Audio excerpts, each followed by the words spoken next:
Hello, Pentax Tips here. The K2 is honestly one of my favorite film cameras. This camera is one of the 3 original K-mount cameras to be released, so it's a bit bigger and heavy, but it's an incredibly feature-rich camera for its era. Something I like best is the sound of its shutter. To support a higher flash sync at 125th of a second, the K2 is equipped with a metal-bladed vertical running focal plane shutter, and it sounds absolutely beastly. However, the K2 has a common fault that makes it somewhat of a difficult camera to recommend to new users. And the problem lies with the unique placement of the ASA and exposure compensation dials, which rotate around the lens mount itself. These dials can become jammed and can be a real knuckle buster to try and select your settings. Today I got 2 Pentax K2 cameras, and I'm going to disassemble them, clean and lubricate the necessary components, and reassemble them. Before we start, I'll show you how normal operation should appear. The ASA dial is locked in place with this button here. Simply press the button down gently with one hand, and with the other hand rotate the knurled dial. You can see your ASA selection along the side of the mount. For the exposure compensation, there's no lock, just grab hold of these 2 black grips on each side of the mount and twist. You can see your exposure compensation on the other side of the mount. However, a quick note here, if you have your ASA ring set to 6400, the exposure comp will not rotate to the quarter or half position, and likewise if you have your ring set to 8, the exposure compensation will not rotate to the 2 or 4 position, as those settings exceed the light meter's operating range. Last, this lever can be a real troublemaker. This lever couples with your aperture on your lens, and it's supposed to be loose and nice and snappy. The problem we're going to fix today is tightness, or even a seized ring on the ASA or exposure compensation rings. The tools we're going to need are a JIS screwdriver and tweezers to disassemble the mount, isopropyl alcohol and lots of Q-tips for cleaning, a lubricant. I am using a white lithium grease formulated for optics and helicoid purposes, and a small paintbrush to help apply the cleaner and grease. Let's start by talking about a couple of the pieces at play. Here is the mount plate with the bayonet indicator just to the side here. And if you look closely, there's another smaller dot that'll show you your current exposure compensation selection.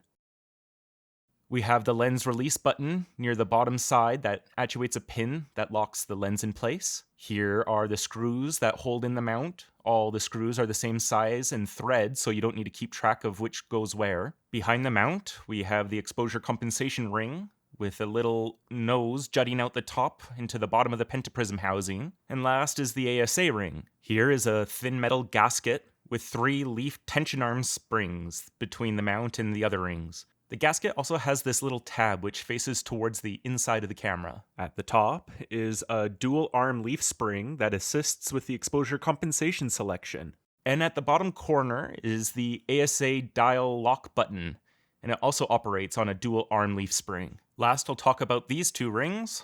The rings are influenced by the current position of the ASA ring and the lens aperture, so it has a small tab that couples with a slot on the ASA ring.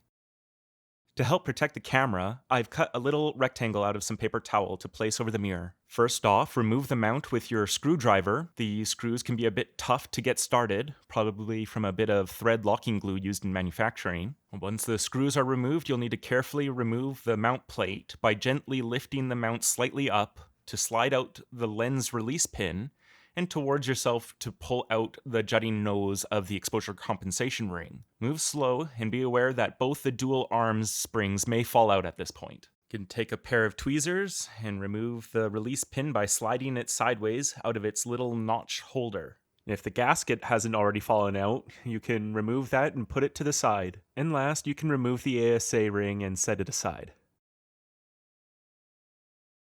Now we can begin a thorough cleaning process of all the components.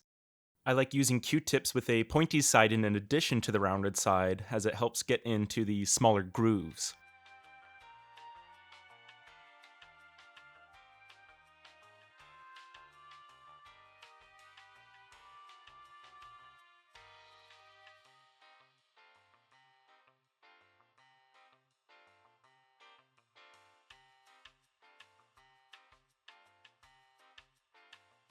Now we can start cleaning these rings. We'll start with the mount plate.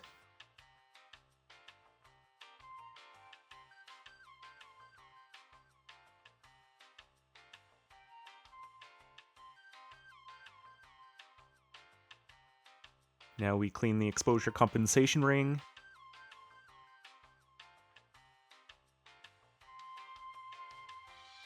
And we clean the ASA ring.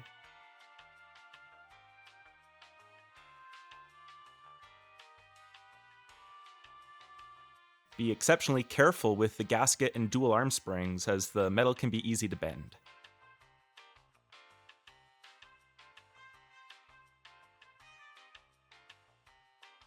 Here's that top leaf spring. And the ASA button. Now for those troublesome lever and tab, I found it best to use the paintbrush and place the isopropyl inside the slot of the tab, especially on the corners. It may also be useful to place the isopropyl on the inside where the rings are rubbing on the inside of the camera box. Work the lever back and forth while also moving the tab back and forth. Be sure to really work the two rings at their extreme ends.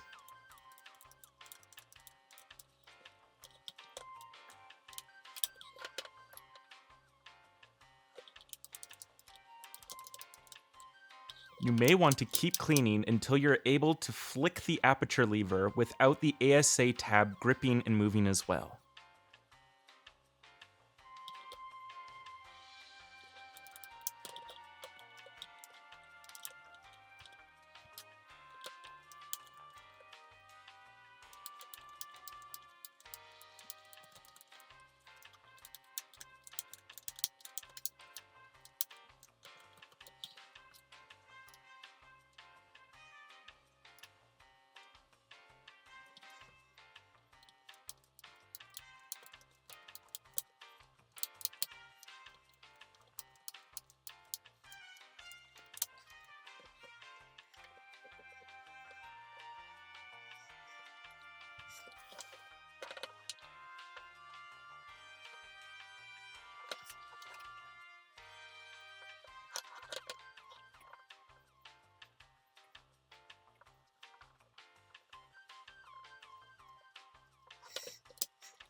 To begin reassembly, first be sure all the alcohol has evaporated before applying any grease. Start by applying the grease in that small slot with the ASA tab. Again, I like placing the grease at the extreme ends, the corners, so that when I rotate the ring, I'm getting the grease as much as possible into that chamber.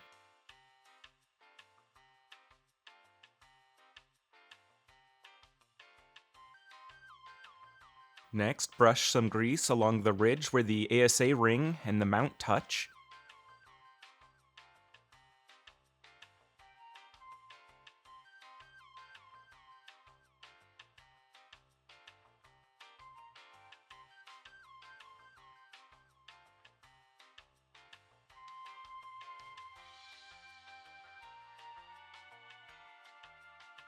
Next, brush some grease along the ridge where the ASA ring and the mount touch.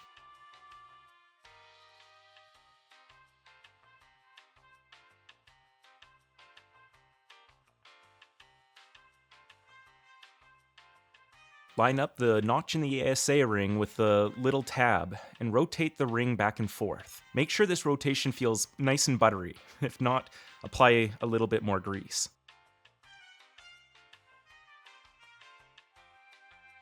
Now let's get ready to install the gasket by lining it up with the backside of the mount plate. There are 3 grooves on the mount plate to receive the gasket. One groove is a little bit larger, which houses that tab. Again, that tab should be facing towards the inside of the camera. So with the mount plate facing down, the tab should be facing up. To hold the gasket in place, brush some grease on the back side of the mount plate where the leaf touches the mount. This is so that it can be held upside down without the gasket falling off.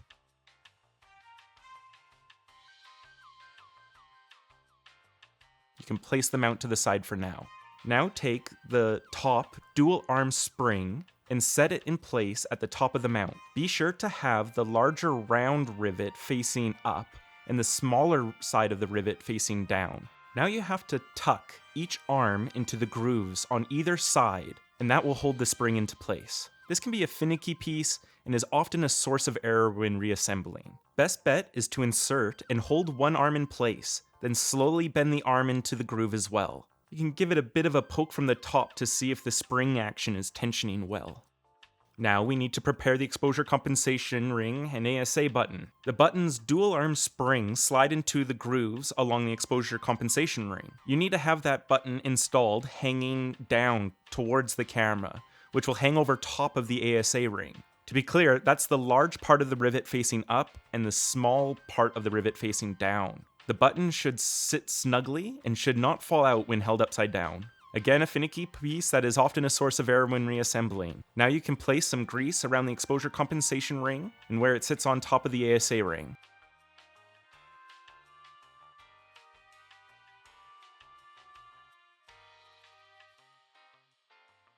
You can put some grease on the exposure compensation ring too. Now comes the most difficult part, which is replacing the exposure compensation ring. At a bit of an attack angle, gently approach with that top jutting nose towards the very top of that slit in the pentaprism housing. Do not bump the dual arm spring out of place. Then swoop in and lay the exposure compensation dial on top of the ASA dial. You can see if the top dual arm springs has knocked out at this point, and you can even tuck it back in if it's slightly popped out. But at this point, it's very difficult to tell if the ASA button has fallen out of its groove. And you don't really want to test it until it's completely reassembled, otherwise it won't have enough tension to keep it in place. We now place the release pin back in its little notched holder. Now you can place the mount plate with the gasket stuck to it back over top. Make sure to align the release pin hole and the screw holes. You want to place this extremely gently as to not knock out either of the dual arm springs. Now we can start putting the screws back in, completing a star pattern.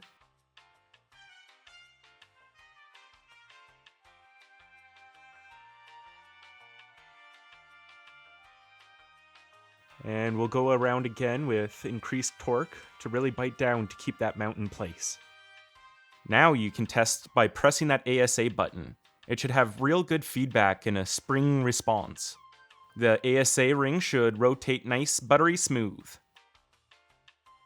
The exposure compensation ring should firmly chunk into place. Remember, do not force anything, and if something does not want to move willingly, simply take it apart and realign the dual arm springs and reassemble it until you get it right. Hopefully, everything is operating as expected now. The awesome camera that is the K2 is definitely worth the repair. Thank you for watching our video, and if you like this content and you want to see more like it, please like and subscribe. Thanks.